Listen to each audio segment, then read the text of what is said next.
I'm Holly Constant. And I'm Maddie Hockaday. We really love Parks and Rec, and we really love behind-the-scenes details. So we're researching everything from DVD extras like deleted scenes and commentaries, plus interviewing cast and crew who actually worked on the show. We also bring on guests and friends to geek out about everything parks. So join us, you tropical fish. This is literally the best Parks and Rec rewatch podcast. We're your park pals. There's a park and some pals, and there's also therapy too. Okay, awesome. Well, hello everyone. We're here, season 5, episode 4, Sex Education. One of the best episodes I feel in this season so far. It's so funny. Oh my god. And when you guys hear who wrote it, it'll make so much sense why it's so amazing. Yeah, totally. Also, this was based off of like real things that were happening at the time, which was wild. Like it was like a national alert kind of thing from, you know, the health department, basically, of like senior citizens were spreading STDs, which are now called STIs, by the way, because infections? I guess they're infections instead of diseases. Got it. So anyways, yeah, I thought that was really funny. And I also think it's kind of interesting because I don't think he directed this, but the same person who directed this, I don't think he directed the other one. Basically, long story short, I've been watching Scrubs as my like background show, and they have an episode about that as well. And I should have looked up like if it was the same time. Yeah. But yeah, like nursing homes, like there's really nothing much to do. So I feel like that activity takes so much energy, though. Yeah, I guess. I don't know. Whatever. This is so weird. Good for them. I don't want to think about it. Yeah, good for them. I don't want to spend too much time in my brain about it. You're like Andy in this episode. I am. And oh my gosh, we'll talk about it when we get there. But Chris Pratt, so good. Just amazing. Oh my God. Okay, well, like I said, season 5, episode 4, Sex Education. This was written by Alan Yang, who we know and love so much from Parks as the bass player in Mouse Rat, but also as writer, producer, creator of Parks. Well, not creator of Parks, but writer, producer. He also created Master of None with Aziz Ansari, aka Tom. He is now working on / created Loot, that has Maya Rudolph in it on Apple TV. Yeah, I didn't know he was part of that. Yeah, he is like a huge, backbone of that. He's done so much. Good Place he was also involved with, so I don't feel like I need to go on too much of a tangent, although I kind of did, but whatever. And then this was directed by Craig Zisk, who is a new director alert on Parks, but he goes on to direct 4 more episodes of Parks, and he also directs, this is why I was talking about this, he has directed a lot of Scrubs, and so I don't think he directed the same like senior citizen thing, but he still did direct Scrubs, so that was fun. 5 episodes of Brooklyn Nine-Nine, ton of stuff. He did a show, he did a lot of directing on Weeds, Santa Clarita Diet, Charmed, Alias, like a ton. He kind of reminds me, like his resume really reminded me of Alex Hardcastle, which is similar to a lot of directors, I feel, where they direct one episode or a couple episodes on like 800,000 different shows that all have like comedy somewhere in there. Apart from Alias, I don't think Alias has a bunch of I don't remember it being comedic. yeah so but anyways, so I'm excited about who we've got in the crew, and it definitely shows that this is a pretty I mean, I guess always, but it definitely shows that this is like a pretty seasoned group, so that's good. Yeah, I have to tell you that my dad came over to help with Killy the other day.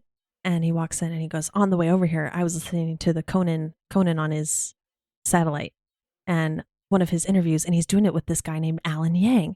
And Alan Yang was part of Parks and Recreation. Oh, and he did this podcast with Rob Lowe, and he was on Master of None. And I was like, Dad. I know. Thank you so much. I know. You know, I do a podcast about this, right? Oh my gosh, that's funny. But I don't know. I'm trying to think. That was that a while ago? Because I feel like that I don't remember Alan Yang being on Conan's podcast for a minute. It probably was a replay. Oh, maybe that's what it was. It wasn't recent, I don't think. I think it was when they had started. He and Rob Lowe had started the podcast, because I had to tell my dad that it's like they're not doing it anymore, right? That's what my understanding. The podcast is still there, and it's still on Conan's umbrella of podcasts. But now it's Jim O'Hare, who is Jerry, and Greg Levine, who is the script supervisor for Parks. Right. Okay. Cool. So, and it's a totally different, I was thinking about this a lot, but it's a totally different vibe. A lot of a lot of rewatch shows with actual cast and crew from podcasts are never scene by scene, line by line. Honestly, it feels more of like a synopsis and then random shit that they remembered or things that they thought were funny. I think the only like rewatch podcast that I feel really like is what I'm looking for in a rewatch show is Office Ladies, and I haven't even listened to that in a million years, but they do it the way that I would like the format to be.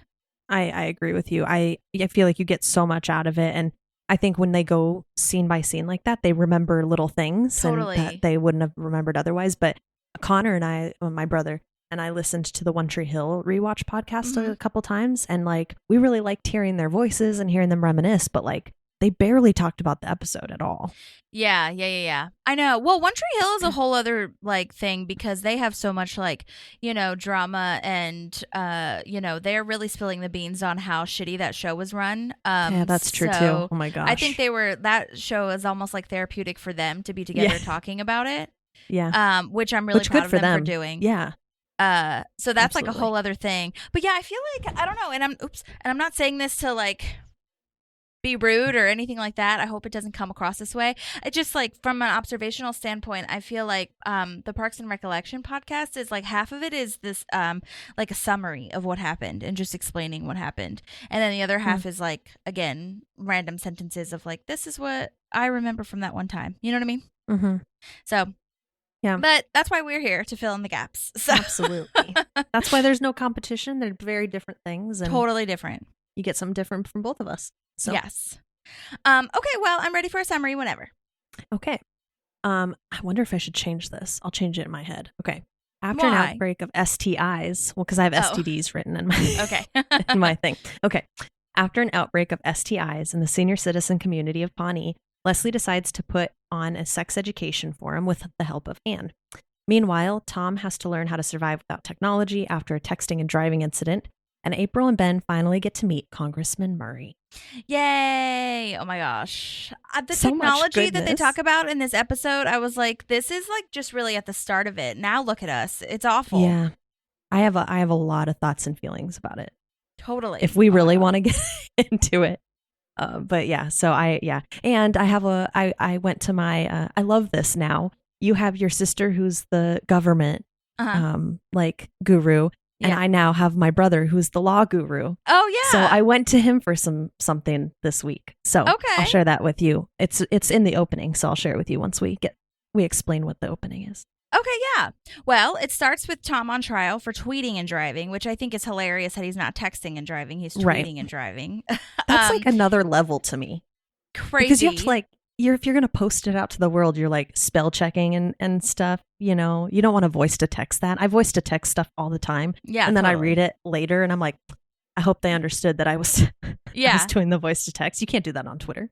Yeah. Well, you probably could now with the keyboard, but I don't think you could then.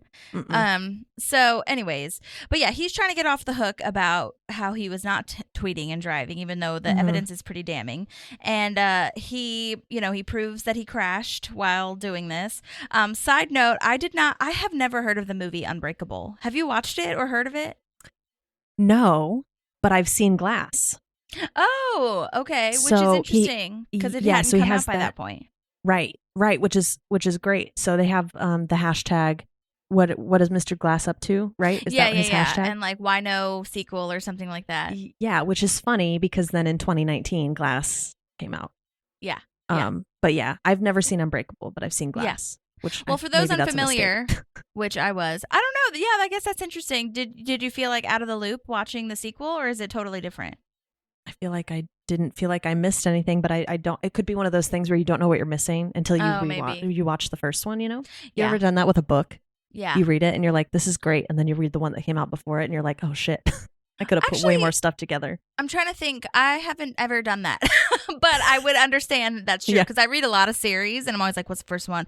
And I'm like Googling, because a lot of fantasy books have like prequels, and I'm like Googling which one should I read first? What's the best way? And there's so many schools of thought on how you read shit. But yeah, I could see how I've done it on accident.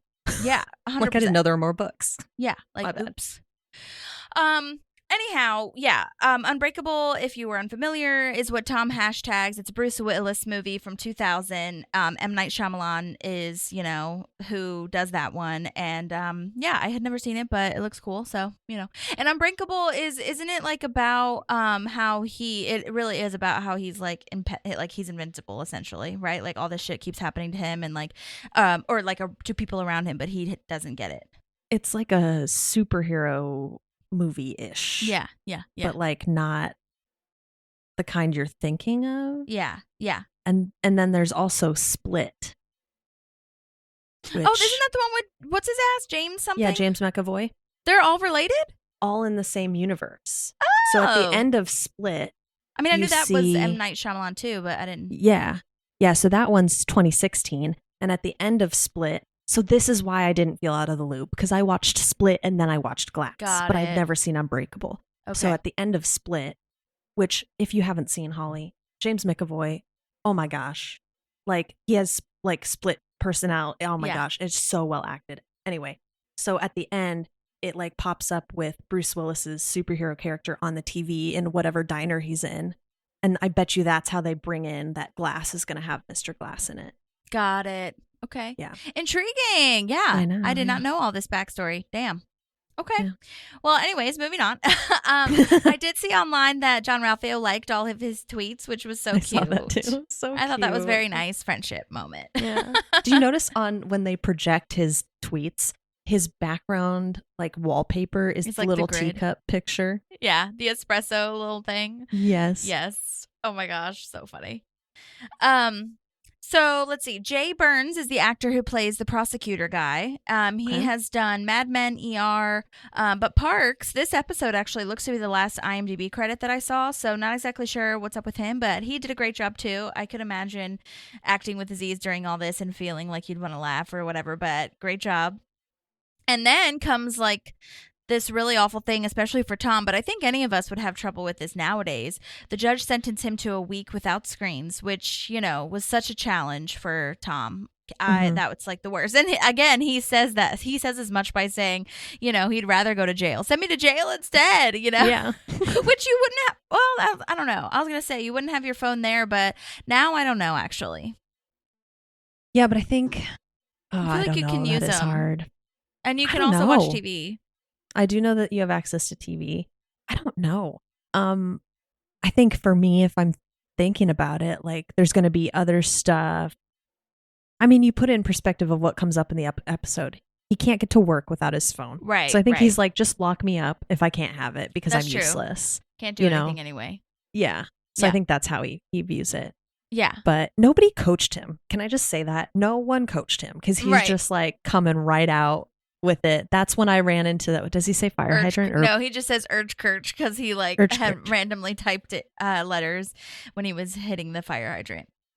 Yeah. So he's like allegedly hit the fire. Right. So he catches himself, but I'm like, nobody coached him. He's so just out there with all of it.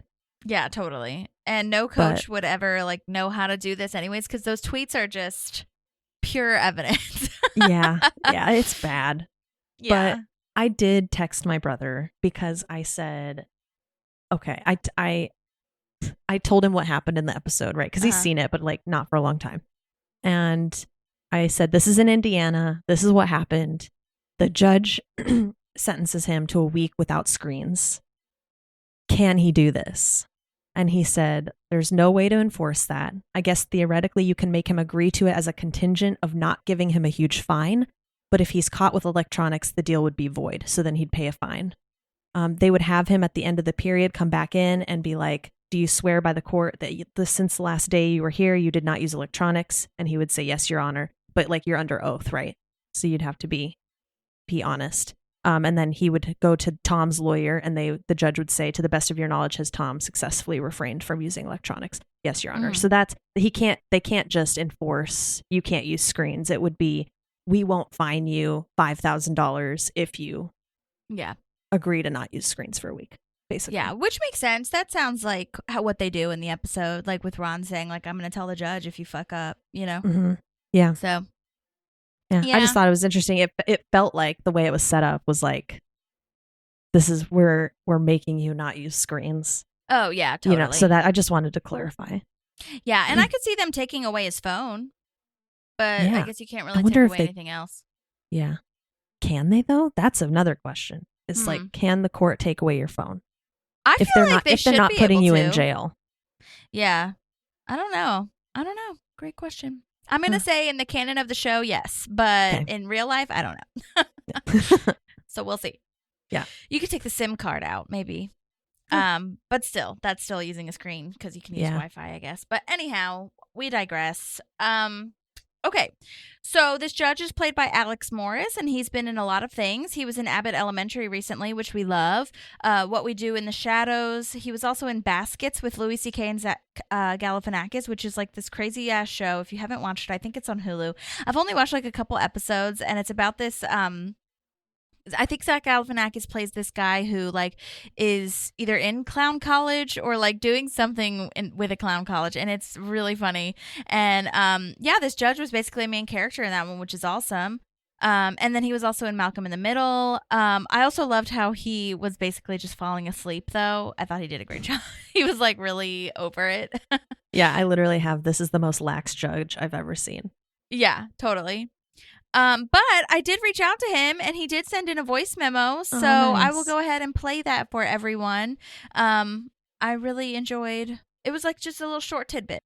Hi, Holly. This is Alex Morris. I am recording this from our vacation home in Martha's Vineyard.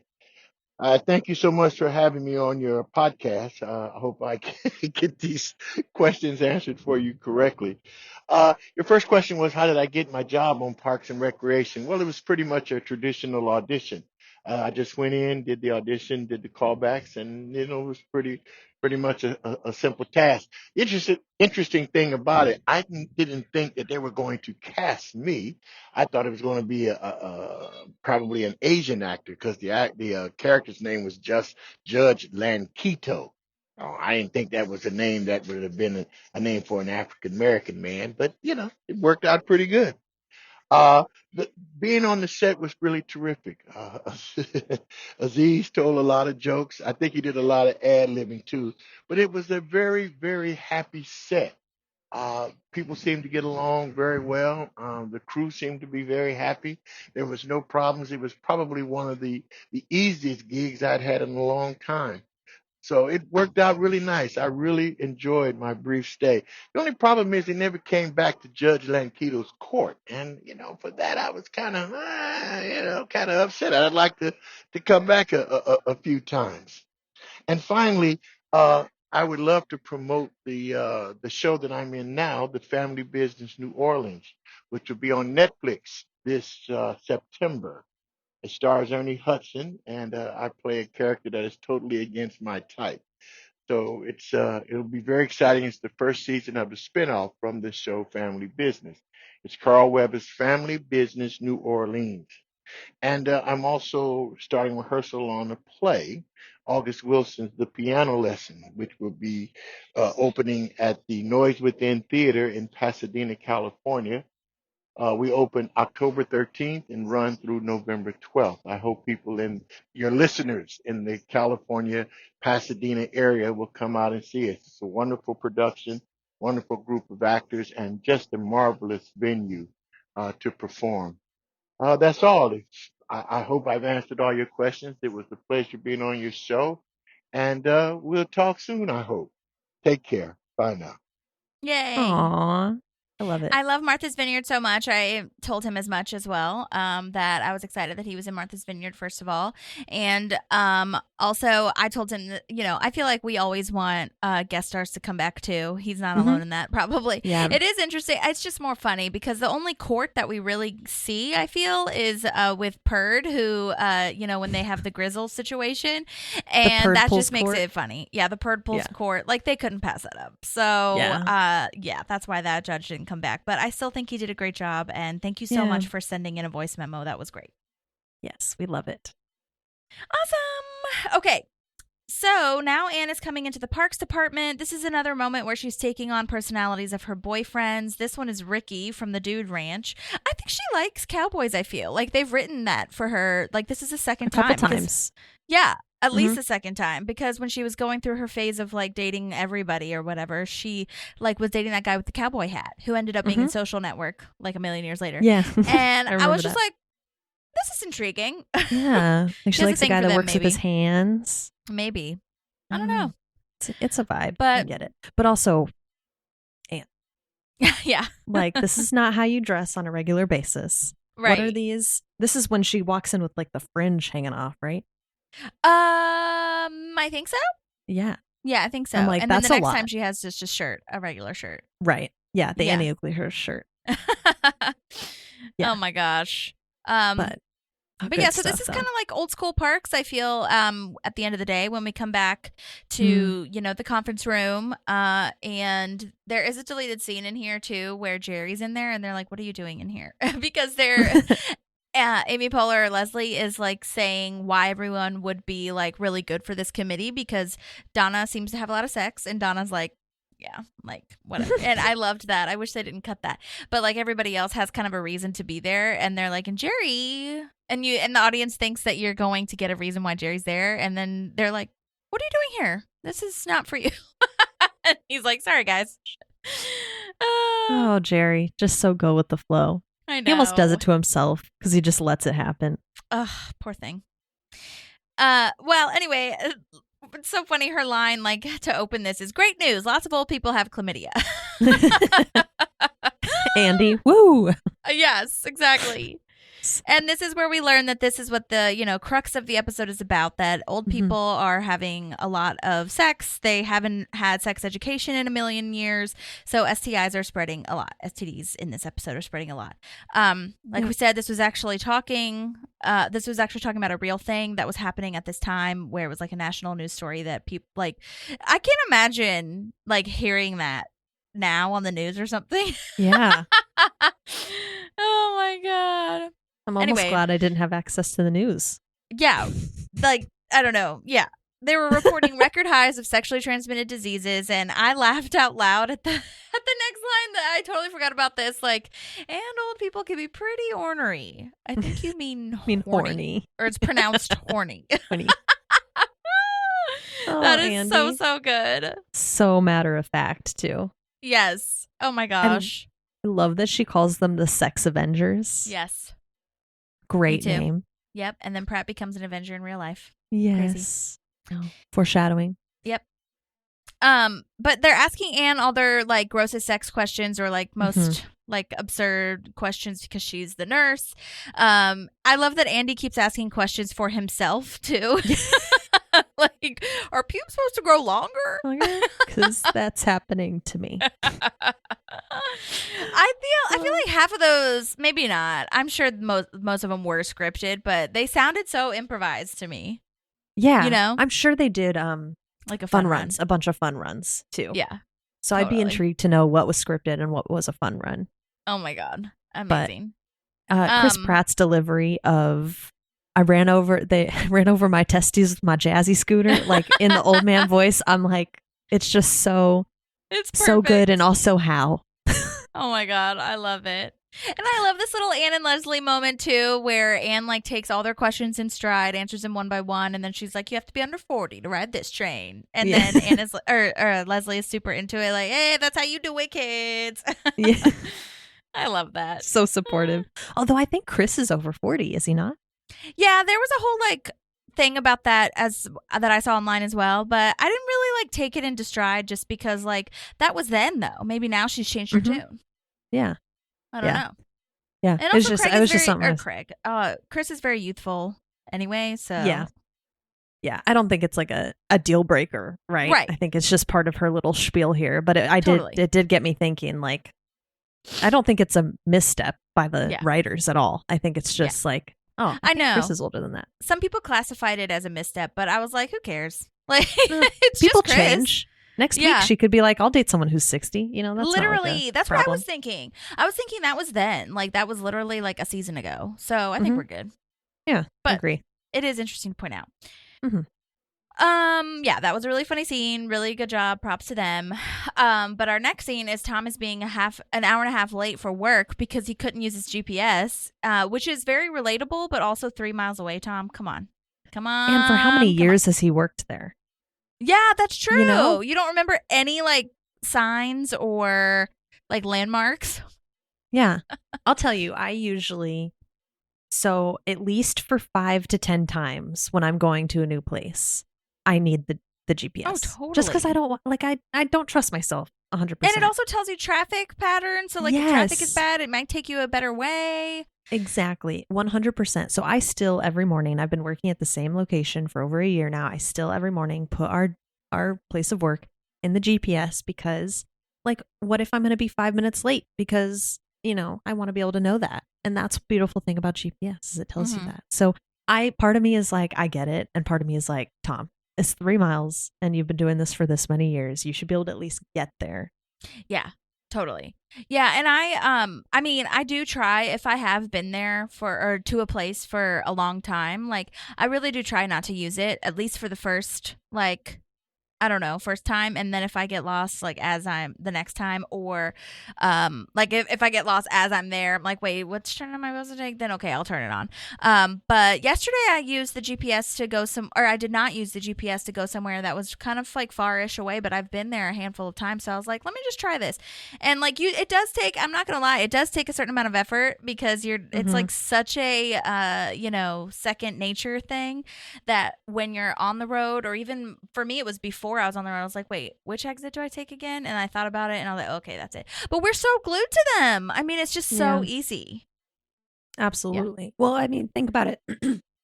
Like 15, 20 years ago, people still used maps. Yeah, or like printed out MapQuest. Yeah, absolutely. My mom and I took a road trip in 2015 together from Illinois to North Dakota for a wedding.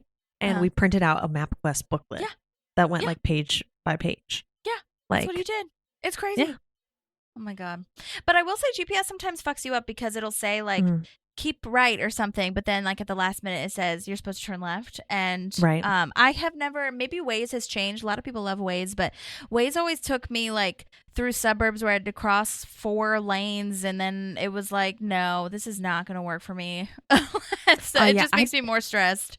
I did it for a short period of time, and then I just kind of felt like this is like I would want to go with something a little bit more reliable. So do you use Apple Maps or Google Maps? Google Maps. Google Maps, same. Yeah. Yeah. And I can usually tell when we went on a road trip with Ivan's family, and we had that in our GPS, but we were following his brother because we had to make it to a Tesla charging station. And he kept turning where ours didn't tell us to turn. And it took us like 12 extra minutes to get to where we were going. And when we got there, we're like, what are you using? And he's like, Apple Maps. I was like, this is why. Intriguing. This is the problem. Yeah. So I'm a Google Maps person all the way. For sure. And I know that Google Maps, like, maybe Apple does to some degree, but I know Google Maps, like, updates all the time. And it is always trying to ask people for, like, feedback and stuff. So. Yeah. Do you get those questions? Like, we've gotten those while driving where it's like, is the speed trap still there? Yeah. Is the accident still there? Yep. Yeah. So. Yeah. And they didn't used to have that. So that's nice. Yeah. I also like the speed limit thing that's on there. Yeah. A lot of times it'll say the speed limit on there and you forgot. But anyhow, so. It'll usually turn red if you're going too fast too. Yeah. Love it. And I'm like, okay, Google, I don't care. Thank you, but no thank you. Yes. Well, sorry about that tangent, but also it's very relevant. So not that sorry. Yeah. Anyhow, Tom built a real life Pinterest board also, which is very sad. Very, very sad. It's just pathetic. So okay, I have two thoughts here, because I'm definitely not as stuck to my screen as Tom is. Like, I can go my entire day not looking at anything on my phone and while I'm at work that doesn't have something to do with work. Does that make sense? Did I word that right? No, yeah, I got it. Okay. But I would not be able to do my job, I don't think, without my computer. Oh yeah, no, but like screens and internet are not an option anymore. Like, right? Why is he even there? He can't work if he doesn't have all that stuff. Yeah, even when like it was getting. I mean, this is kind of let's see, what year was this? 2012. So it was when we were in school, especially high school. Like half of your homework couldn't be done without research in some way. Well, at least for me. Like Absolutely. textbooks obviously do help, but there were some things that could not be done, or like essays or whatever the fuck. Like nowadays, I just can't even imagine. It's changed so much. But yeah, with work especially. I mean, I remember when Ben talked about this. Actually, that's funny. That's keep coming up, the Grizzle thing, when he said that internet is no longer an option. And in my head at that time, I was like, well, I mean, it kind of is. And then I was like, I was thinking personally it is, but professionally, like emails and all these different like websites you have to go to actually perform your job duties, I was like, it really isn't an option anymore. My to-do list is even electronic now. Like Ivan set me up with that because when I first started this job, I was like, I can still do it on Post-it notes. And I had like 8 Post-it notes filled with to-dos after the first day. And I was like, no, we're going electronic. No. So oh my God, yeah, I had to get used to to. Yeah, I did that in college. I had to get used to the reminders app. Like, I love crossing something off of my list, but the reminders app, you just press a button and it disappears. And I was like, I had to get used to that new high. Yeah. And I feel exact same way. So sorry, everybody, if you think we're crazy, but there's a definite high of crossing something off your to-do list. Absolutely. Love it. And I mean, I wasn't really a Pinterest girl. I still am not, but there are some people that are super into Pinterest. So, I mean, I get it. Especially for like, you know, weddings or events or something where you're trying to create like an aesthetic. But I used to use it in high school, but I don't really use it as much anymore. Actually, I when I used it in high school, or maybe it was college, it was very short-lived. And then I was like, I'd rather just post on Instagram. Yeah. But I don't ever post anything on Pinterest. Pinterest was mostly like when we were planning the wedding, like getting ideas for that and stuff. But I mean, it makes sense. Interesting. Okay. Well, back in DC, David Murray, the congressman who they're campaigning for, is visiting. And at first, honestly, it's funny because I knew when I saw him, I was like, oh, yeah, the robot guy. But the first interaction that we see with him, he's good, actually. Seems totally normal, totally like regular politician. But then later on, we do obviously see his robotic side. And I honestly, like, it's so funny because when I saw him come in, I was like, I totally forgot about this guy just because like I was focusing so much on April and Ben's relationship that I was like, this is the whole fucking reason we're in DC, because of this guy. Right. Like, I totally forgot about it. Yeah, I completely agree with you. But he does bring so much, and it's this great bonding moment between April and Ben, right? Because 100%. For me, when we look back at that episode with the interns, that should have been their bonding moment for me. But April kind of goes off on her own and is messing with Ben.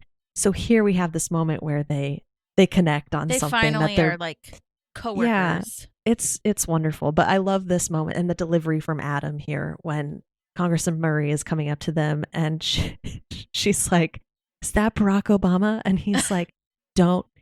He's white. Don't embarrass me." The way he delivers it, I can't even emulate it. But it's so good. He is so good. I love it too. But also, like, this assassination comment at the end, like, don't say that when he's right there. Yeah, that's real loud, and his security is there, and oh my God, I'm like, Ben's April, have you learned nothing? Like, shut up! Oh my God. Anyways, she's still a little baby in some ways. Yeah.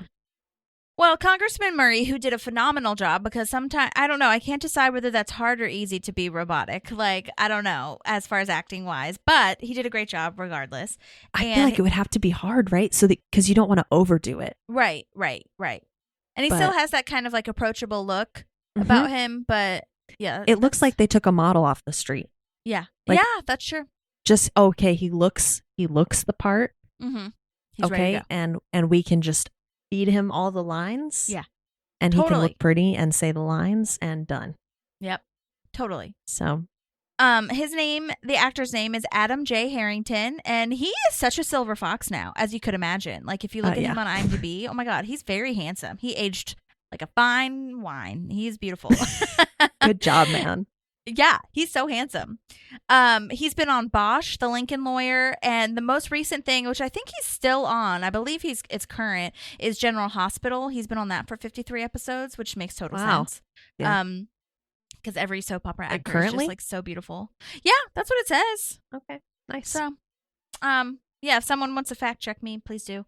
But he's done a lot. He's also, funnily enough, he's a voice for the video game God of War Ragnarok, which our wonderful friend slash, Professor Linda, Danielle Basutti, is known for as well. Yeah. So I was really happy to see that little crossover connection.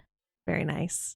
Which, by the way, if you haven't listened to Professor Linda's Danielle Basutti's interview, please go and listen to that. It is so lovely. She's so regal, just like he is. Like, I felt like a little peasant when I was talking to her. I was like, oh my God, I need to put some lipstick on or something. But anyway, but she was like super approachable. By regal, I don't mean like she was off-putting or anything like that. But for me, I was like, oh my God, I'm in the presence of greatness. Yeah. It was like shocking. Yeah, she's got that air about her. Yeah. Anyway, so then he's just like staring and smiling. We see him do that in his office, and we're like, what's going on? Because Ben doesn't see it yet. April sees it. And yeah, it's very weird. I love that I don't feel like we get a lot of looks from Ben to the camera. Mm-hmm. We do get some looks from April, but we don't get a lot of like communication to the camera, right? And she looks at the camera and she's like, what the hell is he doing? Yeah. That's true. Like she needs a co-conspirator in this. Yeah. She needs someone else to see what she's seeing. Yeah. Okay, well, now we're at the super funny core part of this. We're at the sex education initiative thing at the senior center. All of them are sexually active. I love this first lady who says, I have 2 partners, often at the same time. Okay. I'm like, yes, queen. Get it. I also love, yes, I know. Good for you. I also love the beginning of, can everyone hear me okay? No. That is so hilarious. I like later on, I'm just going to mention it now. I like later on when Amy's delivery is really good when she's like, okay, does everyone remember me from last time? And they're all like, no. You weren't here. And she's like, well, I was. I just love it so much. It's so good. Like she shouldn't have asked that question. Totally. It's so good, so good. Oh my God. And I'm pretty positive we are. I think it's good continuity because it looks like the same senior center that we were at when they did the ramp with Bobby Newport and getting the white vote or the gray vote or whatever the hell. So that's really cool. But the actress who plays, go ahead. No, I think I'm trying to envision, is this also where we have the Valentine's dance? I don't think so. I feel like that's at a different one. You mean the one with Anne? Mm-hmm. Yeah, that's a totally different spot, which seems like it should be in the same place. But it's like that. Isn't it a senior Valentine thing? Yeah, it is. It showed stairs and like to come down, but there's also a stage, so maybe it is. Yeah. Is there a stage? I thought there was a stage behind Leslie, but I might be creating that in my head. Well, in this there episode. was in this episode. I don't remember seeing it, but I do remember it being there with the Bobby Newport stuff. Yeah. Totally. It could be in the same place. As far as like real life, I think this was a set and the other place was an actual building. Okay. But it could be. Anyway. Yeah, maybe we'd have to go back and see where they say that it was because they could have just invited the seniors to another place for like a fun moment. Rented a place out instead. Yeah. Yeah. But who's to say really? Okay.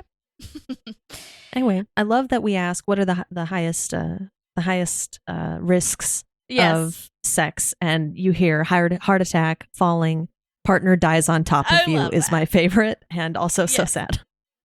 I know, partner dies on top of you. I mean, that could happen probably if you're older, having a heart attack, all that kind of stuff. In fact, that happened on Golden Girls to Betty White's character.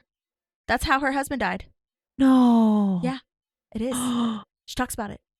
Oh my gosh. I know. I don't know. I don't know. Sad, I haven't but also heard of anything in real life like that. But I mean, I'm sure it has. Yeah. How could it not?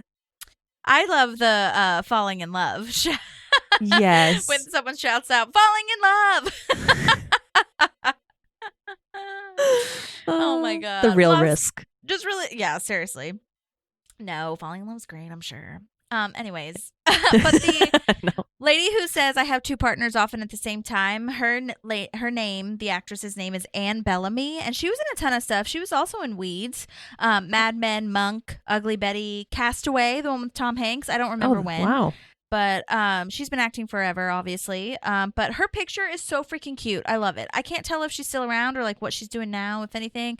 But her little picture is so cute. She has like pearls on, and her hair is very nicely done, and I just think it's very cute. So shout out to Anne, real life Anne. Real life Anne, yeah. We're saying that. And I'm pretty positive that the guy who says partner dies on top of you, I think that guy's name is Barry Ashley, but I can't tell on IMDb because a lot of these guys didn't have, and these actors didn't have pictures or whatever. But either way, great job to you, sir, because that was hilarious. Yeah. Love it. And then Andy talking about like not knowing what they were talking about really, or like thinking that this wasn't real. They were just like talking about it. They weren't actually doing it. And I'm like, what did you think we were here for? He was living in this fantasy land of like not putting in the fact that it could be a reality. Yeah. Yeah. And then totally. he's like, wait, this is real? Yeah. Yeah. And I love Donna's like, what did you think we were doing here? But yeah. I mean, I guess I get it, but I was at the, like, maybe he thought it was more just about prevention kind of thing, but still, it's just funny to me. Yeah. My favorite Andy part. So go ahead with yours, because mine is the very last thing that happens before we go to the next scene. Oh, okay. Well, I'm just talking about Leslie now, talking about the diseases. Do you want me to? You can go first, though. Oh, okay. No, go ahead. Well, Leslie's showing them how to use condoms for protection so that we can prevent the disease. And this guy is so gross. What if the banana's soft and mushy? And dog tails. Legs? Legs. Slightly tails, to the whatever. Sharply whatever. to the left. Oh, either way, it's gross. God. Andy. Chris Pratt is like just the way he he like shivers and is that was my note. Is right. Like, that is great, because this is just way too much information. Like this is something you chat about with your doctor, not the public servants that want to make sure you're not getting STDs. Well, it's hilarious to me with Andy. He does like a full body shiver. Like he's like moving all around because he just cannot handle this cringe. Yeah. Yeah. I'm pretty positive the guy who plays that is Mike Monteleone. I think that's his name. He was in Independence Day, Grey's Anatomy, a lot of other things. Again, I didn't see contact info or pictures for most of these people, but he's, they're all really cute when I did Google their name to just confirm that it was probably them. So great job to all of them. Absolutely. And gross. Well done, and grossness. Gross. Great grossness. All right, well, now moving on to Tom being screen-free, if you are. Yeah, I'm there. Okay. Let's do it. So he can't stand it. He's watching screens in like a mirror, watching Jerry try to get to his email, and it's very disconcerting. Both things, that he's watching through a mirror and that Jerry can't just type in yahoo.com or whatever. Oh, Jerry. Doesn't know how to bookmark. What's that? He doesn't know how to bookmark. Oh, yeah, doesn't know how to bookmark. Which, working with people who like haven't had this level of technology their entire career, I do get it. It's hard. Like, I do have to walk through some things with some people because, it's just not what they're used to, which is fine.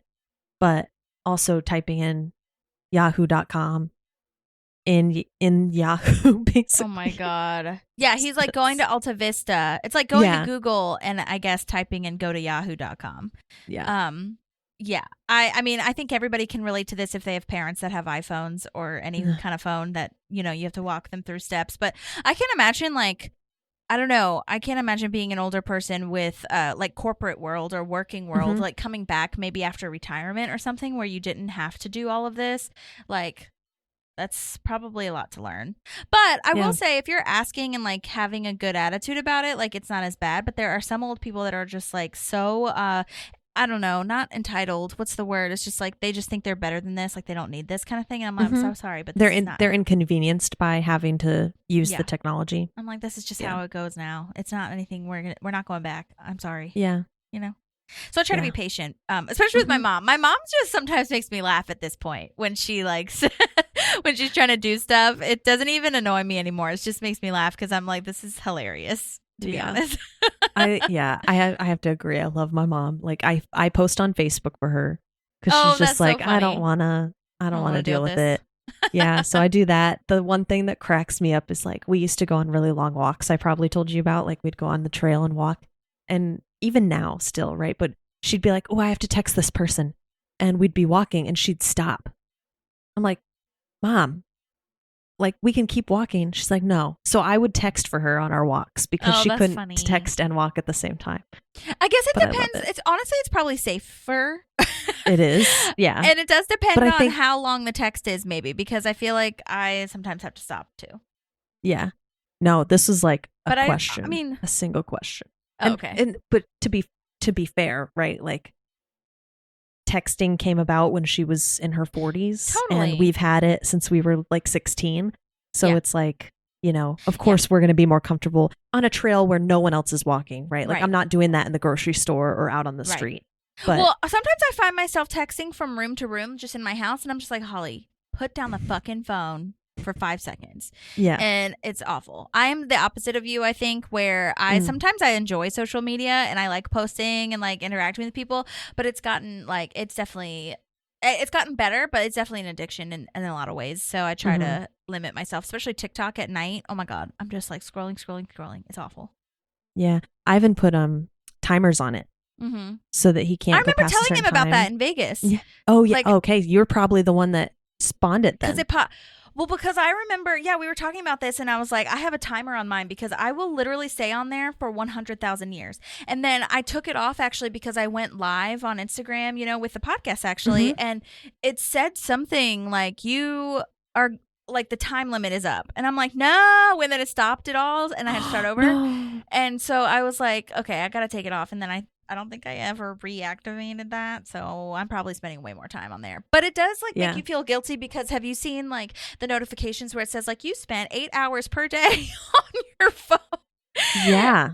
And some of it, I will say, some of it I do need some leeway because I do watch TV sometimes to fall asleep on my phone or like have it on in the background during the day, which is probably not the best, but I do. And it helps me Yeah. relax sometimes. So I have to take that with a grain of salt sometimes. Yeah, and I don't know what about you, but I do a lot of work stuff on my phone.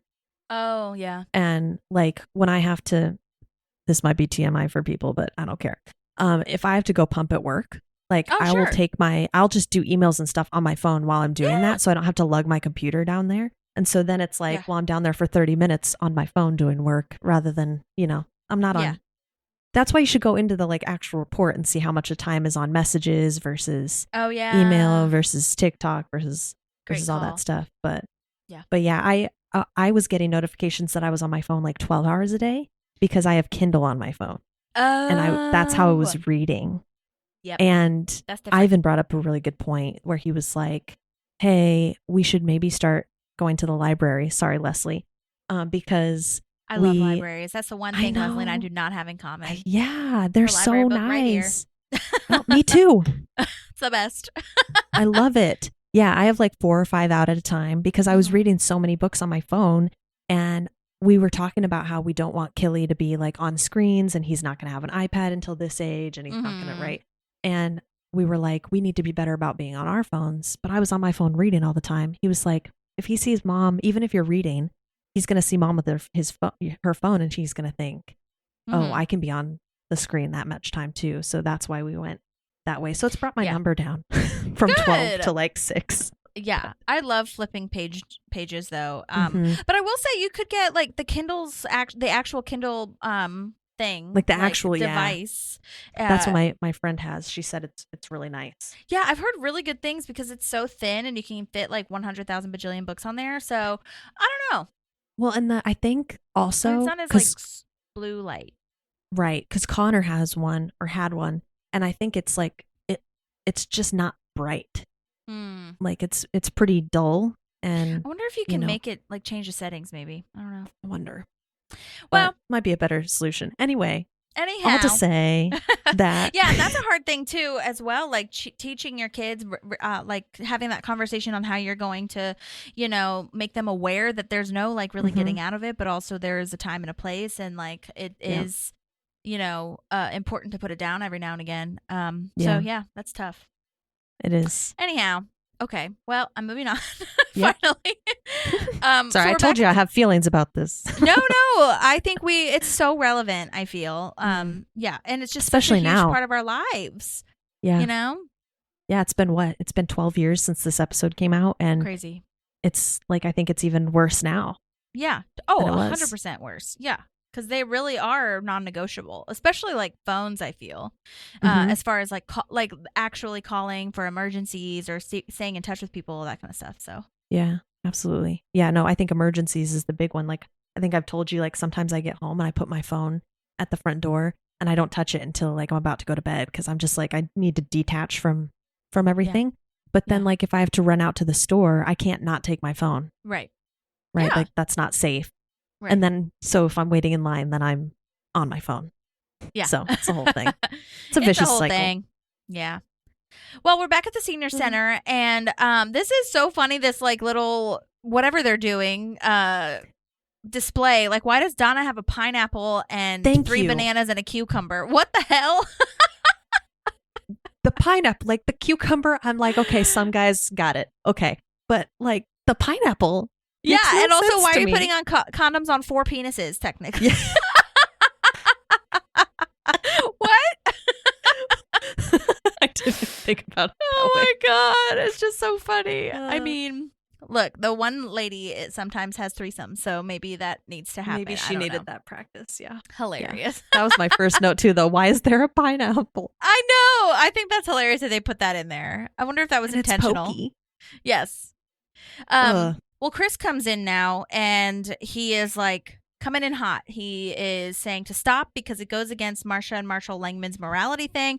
Where before, because so Marsha obviously has been in it before with the painting and a couple other things, but I for some reason forgot like what this. I was like, are they even part of an organization, or are they just taking this on themselves to like be the morality people of Pawnee? And then I totally forgot that it's the Society for Family Stability Foundation. But are they Glad the they only repeated that. members? Literally, are they only members? the vibe Maddie, I that's get. a great question. I'm pretty positive they are. Yeah, I don't see any. I think they've just given themselves a fancy name, so it seems like they're not being out there to just be judgmental assholes. Yes, totally. Oh my god. Well, so Marshall is new, and they are apparently married, and I just And think he that is vivacious. I love that she Vivacious. chooses that word. Like, she's very politically correct Yes. in trying to figure out the right word. Totally. I love that they brought in another fellow or another Mhm. person for this. So it's not just Marsha. I also love that they're named the same things, basically. Yeah, That was really good. so good. And then, yeah, I agree with this. So they're talking about abstinence-only sex education is a bill that pertains to any government employee teaching citywide. So abstinence only. And yeah, I think I'm glad that they put that, because I feel like anybody would think like, oh, that's just for teenagers or for schools or whatever, but it's really just a citywide mandate. Bill, law, whatever. Yeah. And I love Leslie's response too when Marsha says like, there'll be babies in thong underwear. Is that what you want? I love when she says, yes, that's what I want. That's how I want to Yes. respond to so many people that say stupid shit. Yeah. Yes, that's what I want. Yeah. Would be such a good response. My brain is just remembering. There's an Office episode very similar to this, but it came Oh. out in 2010 when I don't even remember how it spawns, but Andy teaches the Office about safe sex. Remember, he orders pizza Oh, for them and he shows them yes! genitalia, Yeah, I and do remember that. they make a pros and cons list, yeah. and it just all ends up being pros. Oh my god. That's And true. yeah, he said the safest form of sex is abstinence. And what does Daryl say? The skiing thing, like if you don't want to break your leg skiing, don't go skiing or Don't something ski. like that. Yeah. And like, Yeah. is that how we're supposed to look at life? Kind of. Yeah. So, sorry, that just completely spawned because That's that's true. how I loved that response, right? Totally. That Daryl had. Yeah, So I 100% agree. I think it's the same for so many things. That's what I meant by saying like I agree with the. I don't agree with the abstinence only. Sorry. I hope that didn't come across that way. I agree with what you're saying and what Daryl is saying as far as like, yeah, of course, like you just want us to not be doing dangerous things that could potentially like have harmful effects such as an infection or a disease or whatever, but we need to know the education around it too. What are you talking Right. about? Like it doesn't. And also we'll talk about it later, but I do love later, like they do have statistics showing that this doesn't work. This yeah, it doesn't. number wise doesn't actually have any sort of bearing on whether infections are spread or not, you know? Well, it's like you're saying well, we don't condone war. But Right. then we get called to war and we send all Yeah. these kids over to war who haven't been trained. Like, I mean, this is a very elaborate Extreme. like thing in my head, right? But we're sending people into doing something that they're going to end up doing anyway. Like, I hate to break it to people, but that's just where we're going to end up. And they're not going to have the information that they need to be safe. Mm-hmm. So it's Yeah. like, yeah, I get it. Apparently I'm passionate about this too. I'll take a deep breath. Yeah. I don't know. That's a whole other thing, I feel. I don't know. That's a whole other like section of our politics. So we're just gonna skirt Yeah. right through that. Yeah. But I'm with you when you say, like, you know, we agree with what Leslie's doing, basically. Yeah. Yeah. Because I mean, at the end of the day, I feel like the people involved, whereas like this is what I mean by it's a whole other thing. Like war, like affects so many people, whereas sex education affects the two people that are involved. Yeah. And Oh, then sorry. who I didn't you mean spread to it to. like You know what bring I mean? it as a war issue. That's No, not I what know, I was I just know. trying to like give a visual of Yeah. the kind of thing that I think we're setting people up for failure Yeah, totally. if we're not preparing for it. Yeah, and you so know? I think that those infections, like, you need to know about them too, because, like, say you eventually, after your abstinence only moment, and you do wait until marriage, what if that, I don't know, like, you still should know about the ins and outs of how this works. Like, and it's Yeah. not, sex education isn't only about, like, the, like diseases and stuff. I feel like nowadays, or sorry, back then, it may be here too, but especially in this episode, it's such a Christian agenda that is not real. So it's very fascinating to me in that regard as well. But yeah, I mean, it just doesn't work. Yeah. So Marsha is played by Darlene Hunt, and we did a whole breakdown on her in the Leslie Goddess Picture episode, which is amazing. We love her so much. She created the show The C Word, which is wonderful. I haven't watched a ton of it, but it's great. And I remember I actually did listen to the Parks and Recollection episode, and Jerry was a huge fan of that show, and he didn't realize it when Darlene Hunt came on, and that was really nice to hear that he was a fan too. But she was great. She always does such a good job with this character. It's so good. She irritates you so much. She does such a great job of that. So good. Just that holier than thou. Yeah, totally. And then we've got Marshall for the first time, which we love. He'll come back in 2 more episodes.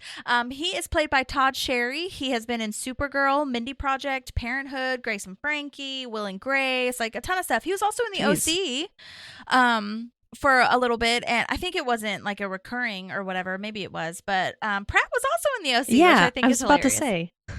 Yeah, but he should be in more. I really think I would watch him in anything. I think he's great, and I think most recently it was Supergirl that he was in. That I saw a picture of. But either way, we got really good information from him. I sent him some information. And like I said, he comes back in this season with Are You Better Off? And in the last season in Pie Mary. And yeah, I'll go ahead and play his first voice memo. It's so great. Okay, here it is. Hi, Holly. Todd Sherry here. Marshall Langman on Parks and Recreation. Going to give you some answers to these questions you sent. Number 1, how did I get the job on Parks and Recreation? Yes, it was an audition. The sides were the first scene that you see Marshall do when Marshall and Marsha Langman burst into the auditorium, and Marshall says, "This that's happening here is not allowed," which, by the way, has become a GIF that you can send to your friends. Anyway, so that was that scene. And then also they had the abstinence rap at the audition. You didn't know the music. You didn't know the rhythm. You didn't know anything. It was just the lyrics on a page, and you had to come up with something. So that's what I did. And I guess I was funny because I got it. I did know the casting director, Dorian Frankel, and she knew that I was a singer. So I assume that she thought of me for this, not only because I was a funny gay actor, but because as a singer, I would probably be able to come up with something for that rap song. I also did a little dancing in there while I was rapping. So I think it all helped and went my way. Luckily, because it became a recurring role on the show, and I really enjoyed it. How was your day on set? Well, my days on set were fantastic. It really was a wonderful show to work on. Everybody was positive. Everybody was happy. Amy Poehler was spectacular, so kind. In that first episode, I got to do so much stuff, and then they would give me permission to improv. They would get all of the scenes filmed as they were written, and then Amy or the director, somebody would call, okay, fun run, and everybody was allowed to improv as you went through the scene. You kind of had to, they wanted you to get the basis of the scene, but you were allowed to improv, say whatever you wanted, break in on things, do whatever. And, some golden moments came out of that. That was so much fun. Darlene Hunt, a darling. What a darling woman. It was so fun to work with her. Sadly, we were supposed to do one more episode, but I had knee surgery. I had torn my ACL off, and I had ACL replacement surgery, which was on a Monday, and they wanted us to shoot on Tuesday. And I said, I can't. I absolutely can't. I'm going to be post-surgery that morning, and I have no idea if I'll even be able to stand up. So we did not get to do that last episode, and I don't even know what they had written for us. So sadly, we'll never know. How was learning the song and the choreography? You said you loved it. Thank you. It was a lot of me. The song was sent to me in a voice memo by the person they had hired to write the music. There was actual music, as you remember, underneath it. And he rapped with it on the recording so that I could hear how it fit in. And then it was all up to me. I learned it. When I got there, I had no idea that I would be standing at a keyboard and pretending to play it myself, which is fine because I do play a little piano. So, I understood, but I had to, come up with it on the fly right there. So I had an earbud in where they were playing the music that I was supposed to look like I was playing. So that thing is in. So that caused a couple times caused some trouble because it wouldn't be on, or it wouldn't be loud enough, or, when the moment in the scene when that's supposed to happen, the music actually was supposed to start in my ear, and it didn't sometimes. But when we got it all together, it came out perfectly, and I just thought it was so much fun. Who gets to do an abstinence rap song? I mean, that's hilarious. So that's how that happened. It just sort of was made up on the fly that day while we filmed it. It was a blast doing that show. Everybody was wonderful. They loved their recurring characters. You could tell they loved the fun characters that were created on that show. They loved the people that came in and used their talents to do that. And so many people were on that show. My gosh. Interesting side note, I worked in casting for 10 years while acting, but also working in casting with Patrick Rush. He was a big casting director. And when I first worked for him, I was just helping out in the office. And at the time, they were casting a pilot called Everwood. And that show, as you probably know, gave Chris Pratt his first job. Chris Pratt was one of the stars of Everwood. And when I showed up on set with all those, famous people on set, and Chris Pratt now being, a huge star, he immediately stood up and came over, put his arm around me and showed me off to the whole cast and said, "This guy gave me my first television job." And of course, it wasn't me. It was my boss, Patrick Rush. But he did that. And it really broke the ice and made it comfortable, to be there with all those incredibly famous and talented people. Well, I guess that is all your questions. If people want to follow me on Instagram, it's just my name, Todd Sherry. I usually post today in the garden because I have a 6,000 square foot garden in North Hollywood, and I share pictures of it every day. That's about it. So, Holly, thank you for having me. And thank you for being interested enough to talk about Marshall Langman. Yay, that was so cool. I loved hearing all those behind the scenes things that he had to do the rap at the audition.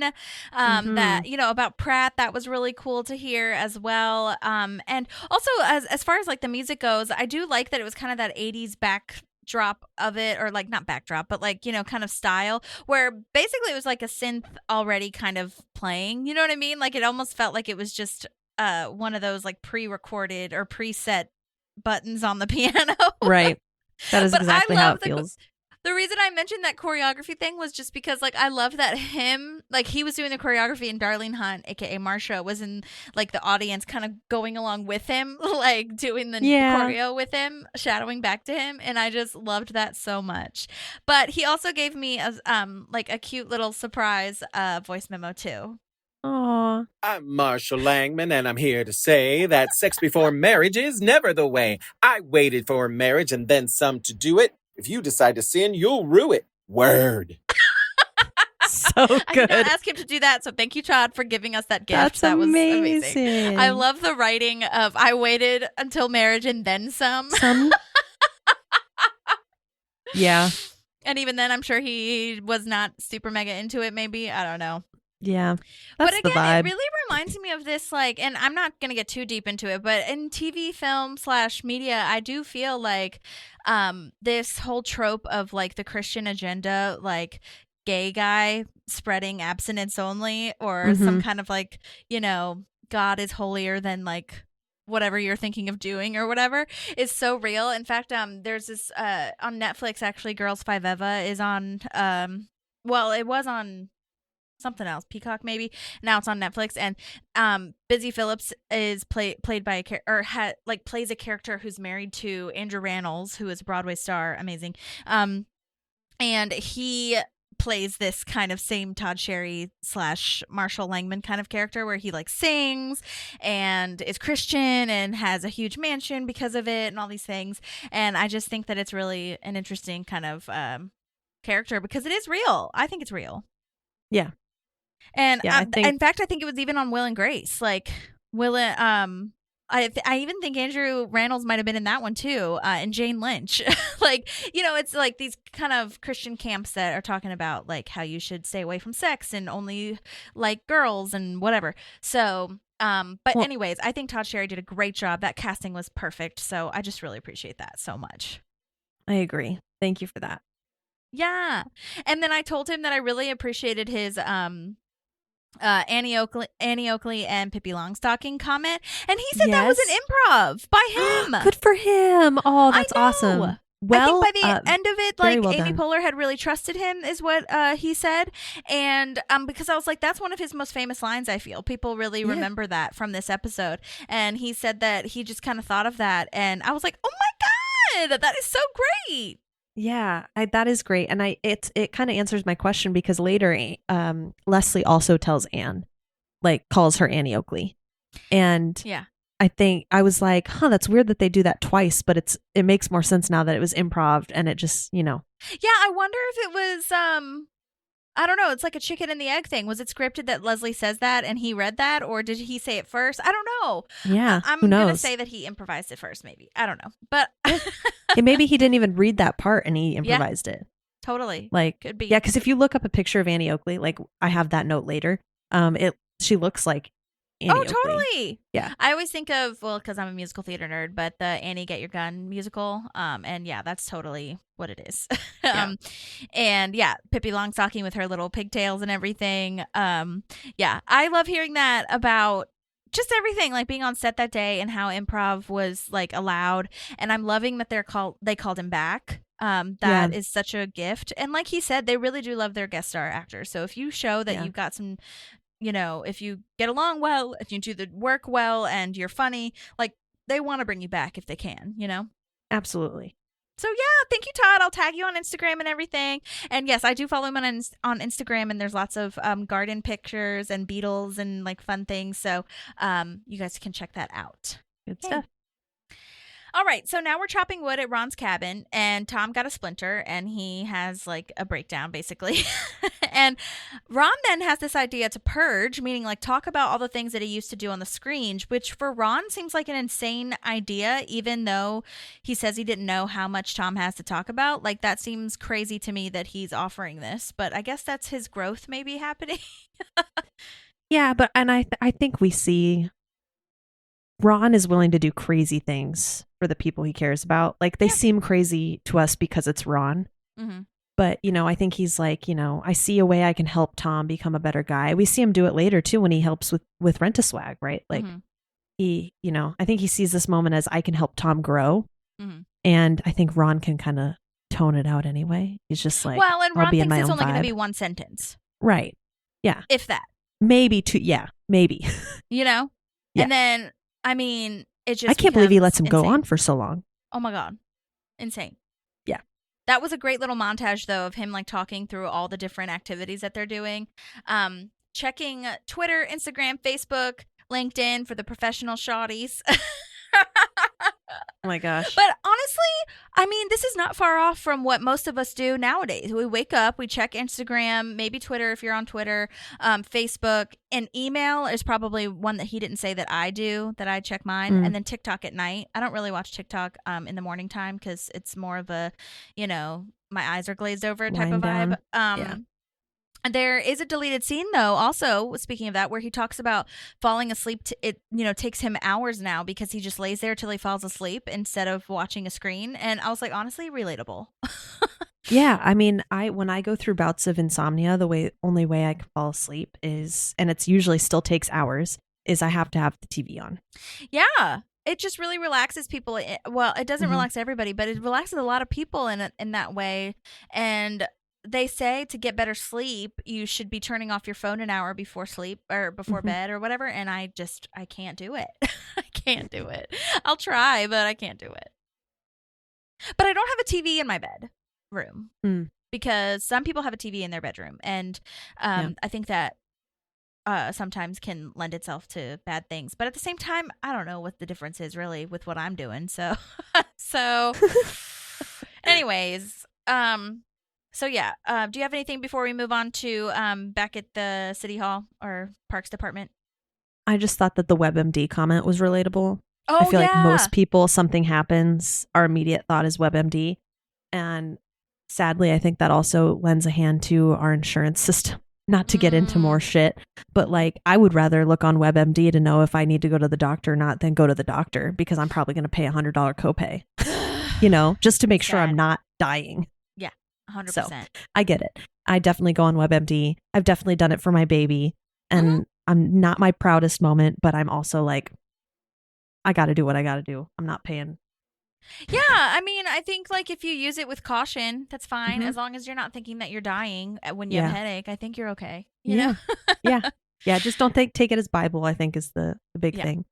100%. So. And so many symptoms can mean so many different things. So, but that's the thing that about WebMD though is, one like a stomach ache, like, oh my God, I'm bleeding internally. You know what I mean?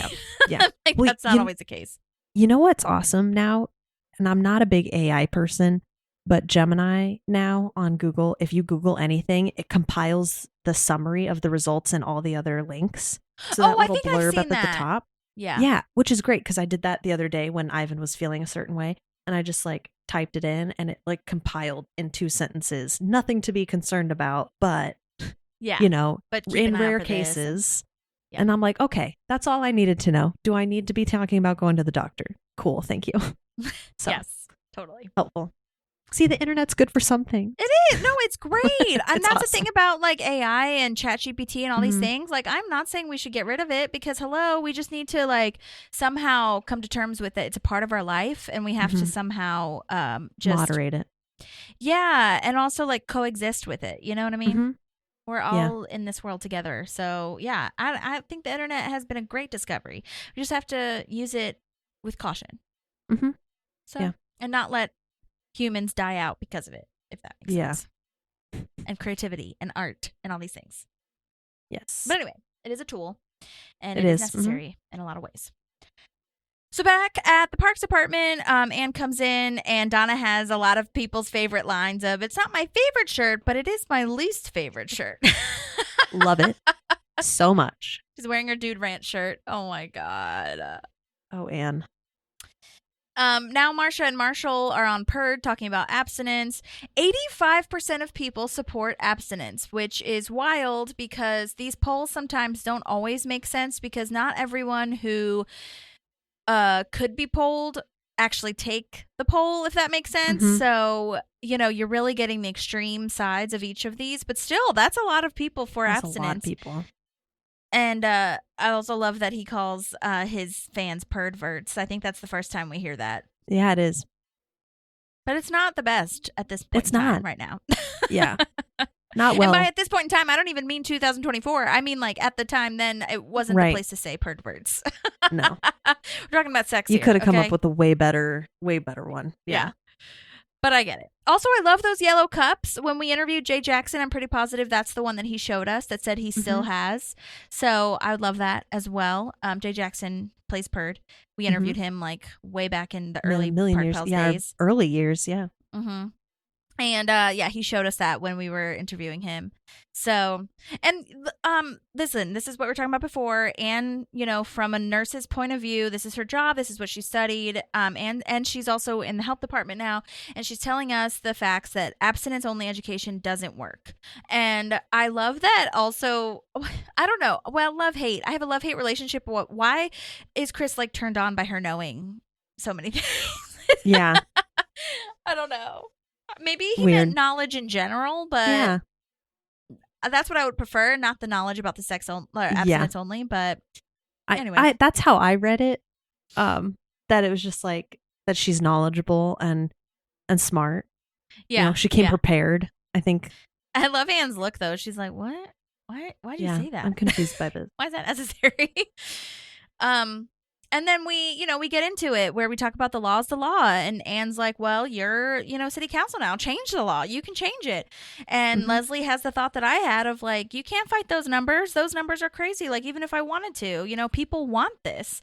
And so that kind of is the start of our Anne and Leslie like disagreement moment, which we will continue a little bit later. Yeah, I think it's a really good representation of, sometimes we're like, why can't someone do something about this? And it's like, but you don't know all the background information of why they're not doing something about it. Yeah.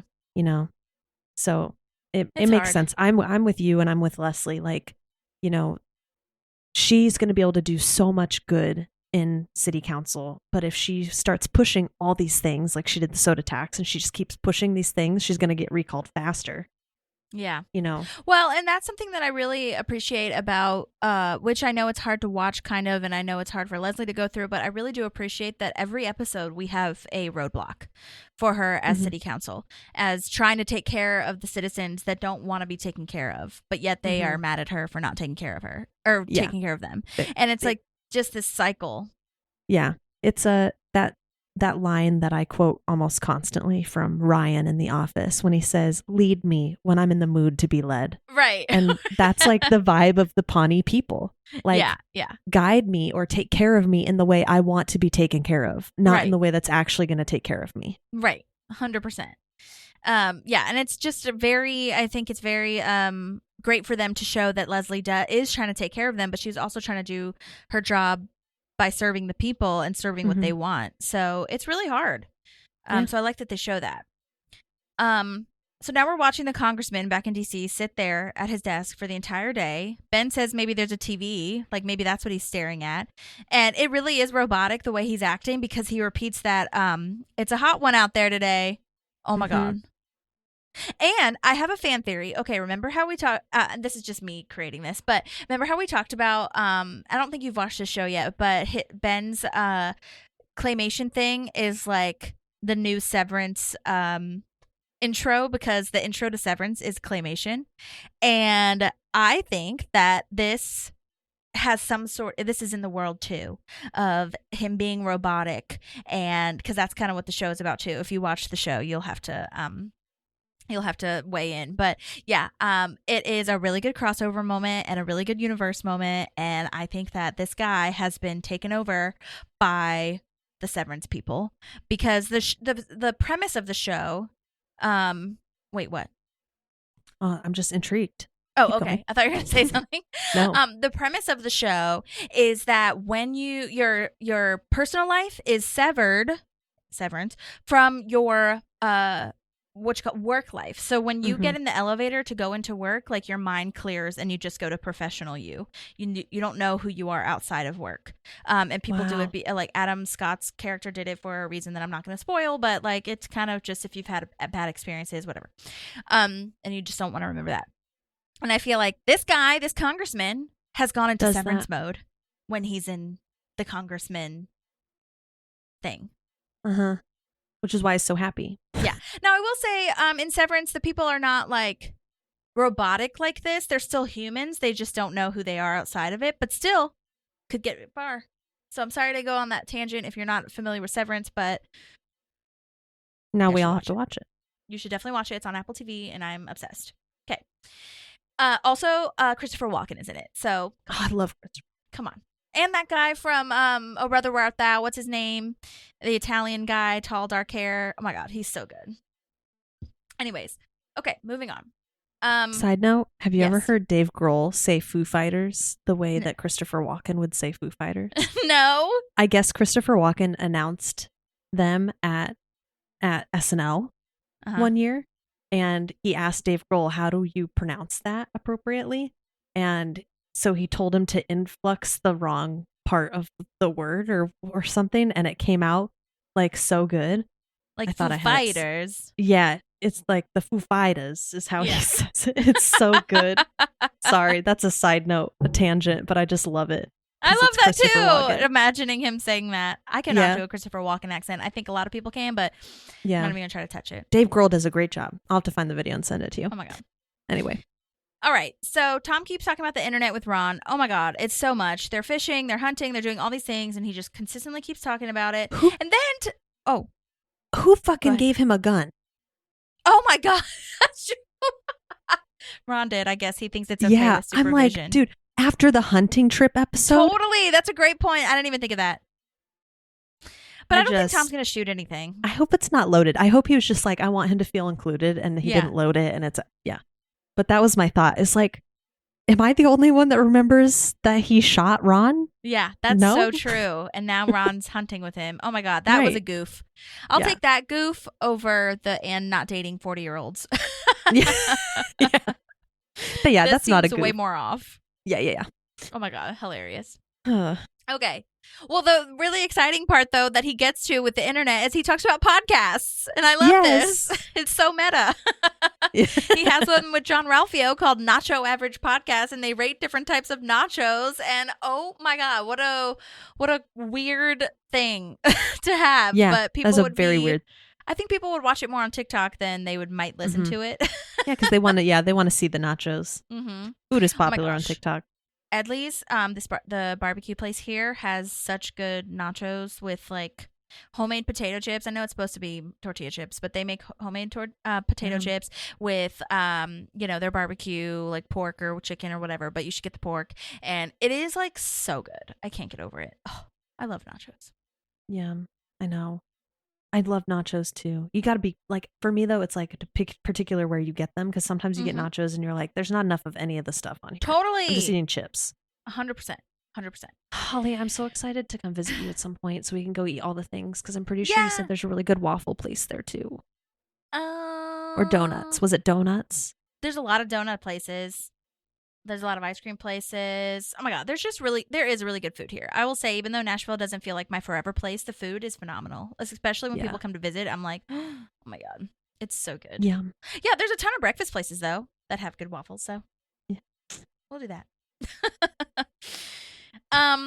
Ron says Tom is an addict, and honestly, that is true, and it's not an exaggeration. He is an addict, and that is real to this day. Social media addiction is real to me, I think. Screen addiction is real. I think, I know people that kind of think, well, people sometimes who don't have friends in real life. And I'm not saying this in any sort of judgment way, but it's just an observation that like social media sometimes makes them feel like they have friends. And for me, sometimes that's even nice because I have friends in real life, but sometimes it's nice to see what everyone else is doing who I don't see every day.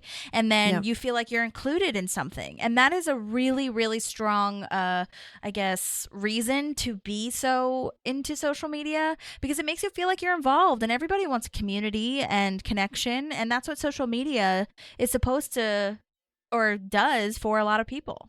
And we learn later that that is kind of why, a little bit of what Tom is going through, but we'll talk about that a little bit later too. Yeah. And I want to get more into the addiction part of it later too. 'Cause there's a sign that you're like, yes, it is. Yeah. Well, Tom says he'll go grab some victory steaks, which I don't know why Ron trusts this. This is weird too. Everything seems out of character for Ron. Yeah. This is the part that also that I was going to talk about, the addiction pieces. He's manipulating to get what he needs. You know, like I've seen it with addiction where you will do anything to get to the thing that you're withdrawing from. Yeah, that's true. And it's like he's lying. Not to say that Tom's above lying, because we know who he's still sleazy Tom at this point in the show, right? He still lacks a lot of morals, but he's like lying to Ron, this person who's put his life on hold to help him through this. Yeah. And as we will find out, he does damage to some of Ron's property and doesn't show any remorse for it. Correct. And that's all very addiction like. Oh my God. Yeah, it's scary. True. It's real.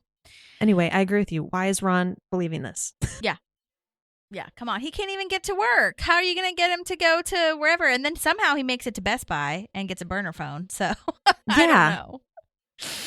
Anyways, okay, so now we're back at the senior center for the sex education that is supported by Marsha and Marshall with the pamphlets. Oh my God, I love that.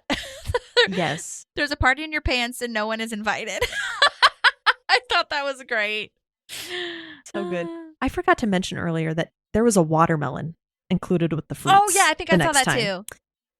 I don't know what's happening. I know. They just got a bunch of fruits. Yeah. Okay, so then we have what I call the truth breakdown friend moment, because Anne says that Leslie isn't acting like herself by just going along with this and not, trying to stand up to these people. And Anne is doing the exact same thing by not acting like herself, dressing like a cowboy for her boyfriend. And I do love the comedy part of it as far as, want to go there? Where are we going? Okay, I guess we're going there. Are we leaving? Yep. And then Anne kind of just like straight up says to her, you're not acting like yourself either, so you can't lecture me about not being myself. Like, you're changing everything about yourself. And I don't think that Anne really, I mean, it could have been, I guess, more delicate, but like, I get why they did it at this time. But I don't think Anne really saw that either. I don't think Anne is really aware that she does this until someone kind of points it out to her. And I'm glad that it was Leslie that did that. Yeah. Which is what a best friend is supposed to do. Yeah. It's sucky because you don't want to have those rough conversations because you love each other and you don't want to hurt each other. But it's like sometimes the person needs to hear that stuff to get better. Not get better to be a better person, but to heal past things. And to see the perspective. Yeah. And Anne does the same thing for Leslie, even though like Leslie doesn't really take it in at this moment. Like, Anne is still doing the same thing. They're, you know what I mean?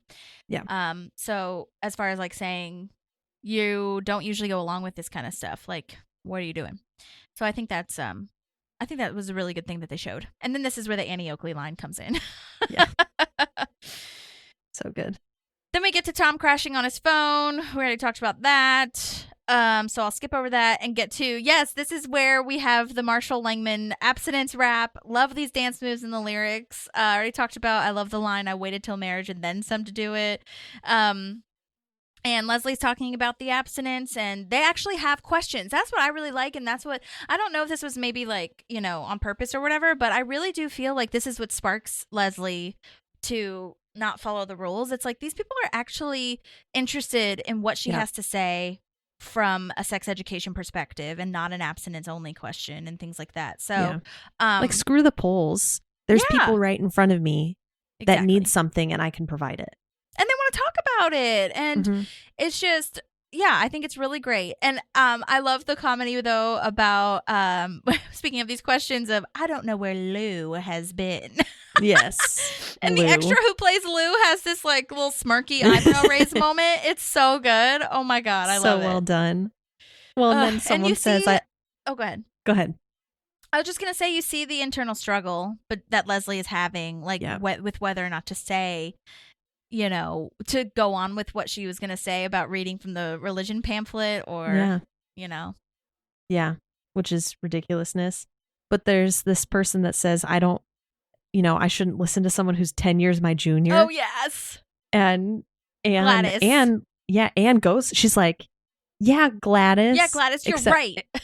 Except for the 10-year part, the age part. I like that she collects it back, right? She's not mad enough. She's not like mad at Leslie enough to be like dishing on her like that. Yeah, and I think both I and Leslie agree. That was not proper English. I think I and Leslie and I agree that, like, we shouldn't be telling them what to do with their lives. We should just be providing them information, and then they can make their own choices. Especially if it's like healthy education and healthy knowledge for them to know. You know what I mean? Yeah. And they are old. They've been around the block. You know what I mean? They're not going to stop doing it. We're not teaching 12-year-olds about sex in here. Yeah. Like you're saying, these people, we're just helping. Yeah. We're not misinforming. And then Leslie's finally like, okay, screw it. Oh, go ahead. Oh, no, you're good. Okay. Leslie's finally like, screw it, does the banana condom thing, starts throwing out condoms. I love this. Who wants to party? It seems like an improv line, but who knows? I don't know. It's so funny. Yeah. Now Leslie's talking to Chris because she got a censure from the mayor's office, which is basically saying she's in deep trouble. It's very serious. I love that they point out that Leslie is now Chris's boss, but I forgot about that. Yeah. You don't really think about it. It's great. Love that note. Yeah, me too. But he makes he makes a suggestion as far as making an apology, writing an apology, and in the future think about this moment so that you can kind of make the decision based on that. But this made him proud to vote for her as a citizen, and I think that's really sweet and special. Yeah, I think he does a really good job. He's in a really tough spot as Leslie's best friend, and she's like, "What? Here we go again, him thinking what? that everyone is his best friend." Yeah. Oh my god! But he's got this friendship relationship with Leslie, but he's also a government official, and he's also a citizen. Mm-hmm. But I think for the most part, he juggles all three of these positions. Yeah, very well. So he's able to reprimand her for like, you didn't follow the way we should have done it as a government official. But I'm really proud of you too as a citizen. Yeah, like that's got to be hard to do. I agree with Chris. His citizen side, like if I voted for her, I would have been very proud that I had voted for her because I think that was the right thing to do. Absolutely. But Leslie is always stuck between a rock and a hard place too, and I think that's kind of the name of the game when you're a civil servant. So it's really hard, but I'm glad that she did it. Yeah, me too. I think we see that, like you're saying, every episode, right? She has a roadblock of like, what's best for the citizens, what's best for my career, what's best for what's not against the law, like all this stuff. Totally, it's crazy. So now we're back in DC doing a video for the congressman and like a social media probably not social media, but a video campaign moment. And Ben asks this. I don't know who the guy is. He's not a campaign manager, so maybe he is like just a leader in some way. Yeah, maybe consultant, something like that. I don't know. But Ben asks him, like, why is the congressman so robotic? And the guy is like, it's great. Yeah, he just turns it on. It's awesome. He has no qualms about this at all. It's so weird. It's very interesting.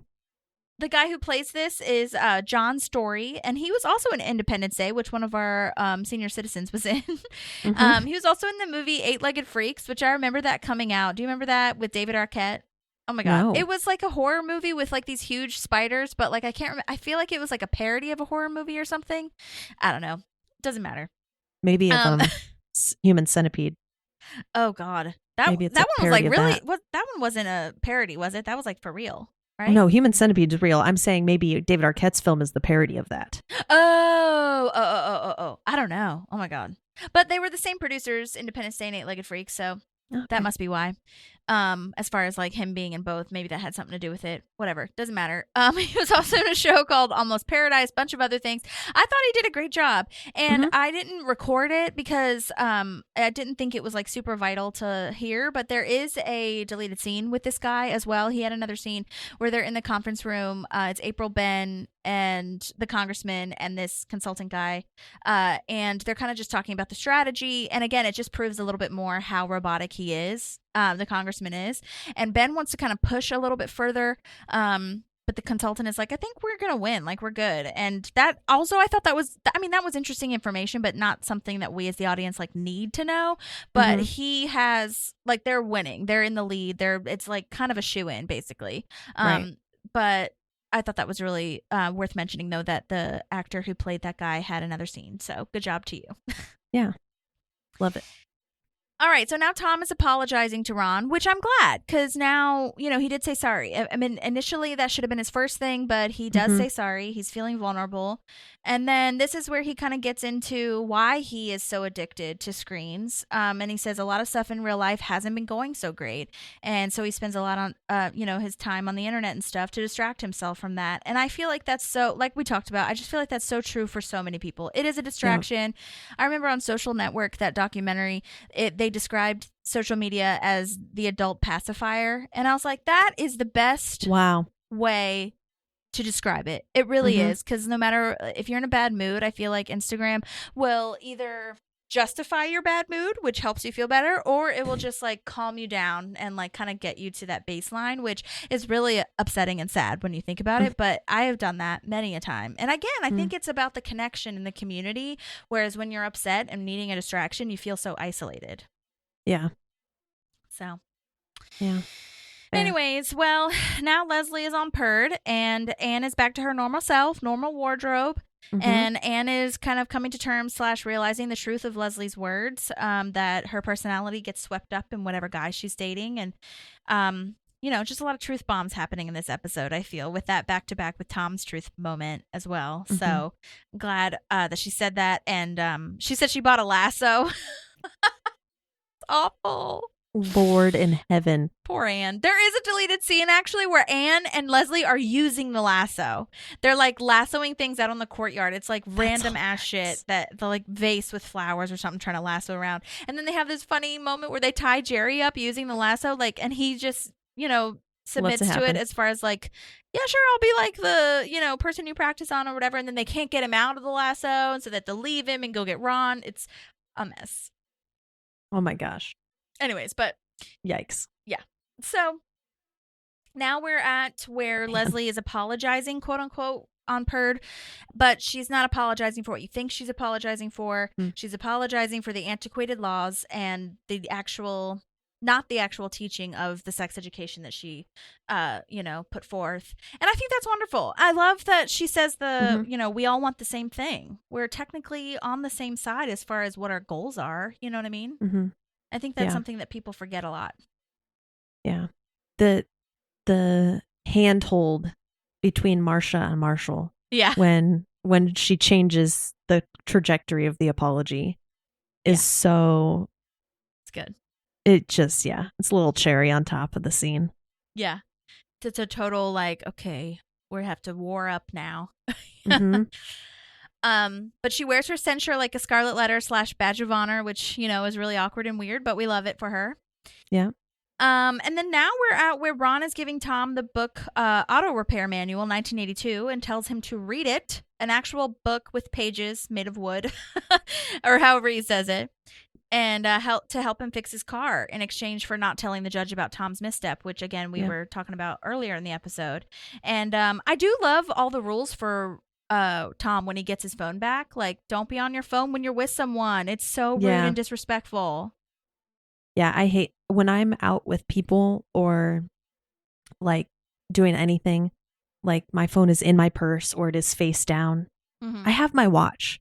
You know, I think the watch has been a beautiful thing, because if I get a text, like I look, if I see it's from someone like important and it's important, then I'll pick up my phone. But if I look at it and I'm like, that's, you know, I can answer that later, then I don't even have to pick up my phone and stop the conversation. Yeah. You know, it's like, I think it's great.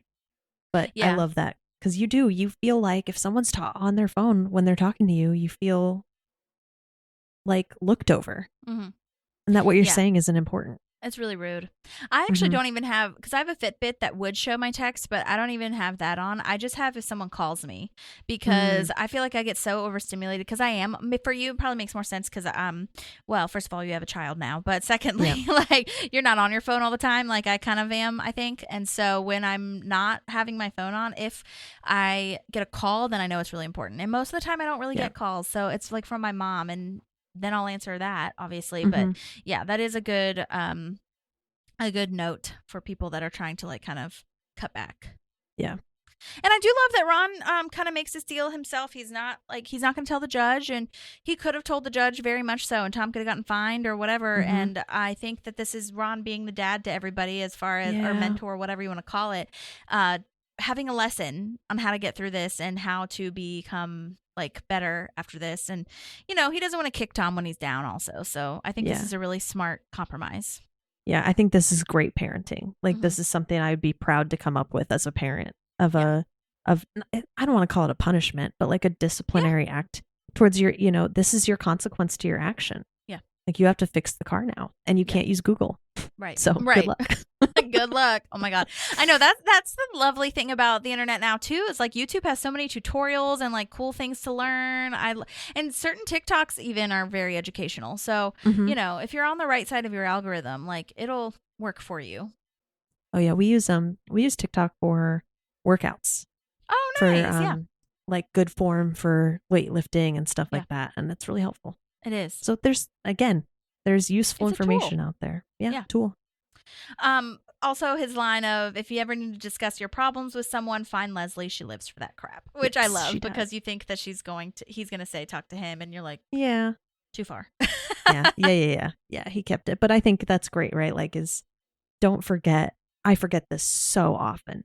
You have people in your corner that want to hear about what's going on. It's true. But sometimes it's so much easier to just bury it down so you don't annoy people with your thoughts, that you don't sound like a whiner. Like that's one of my biggest pet peeves. I don't ever want to sound like I'm complaining too much. And it's like, you have people in your corner that care. You don't have to just drown in social media to get rid of that feeling, So I love that he reminds him of that, even though he's not the one that's offering his time. Right. Totally. That's so true.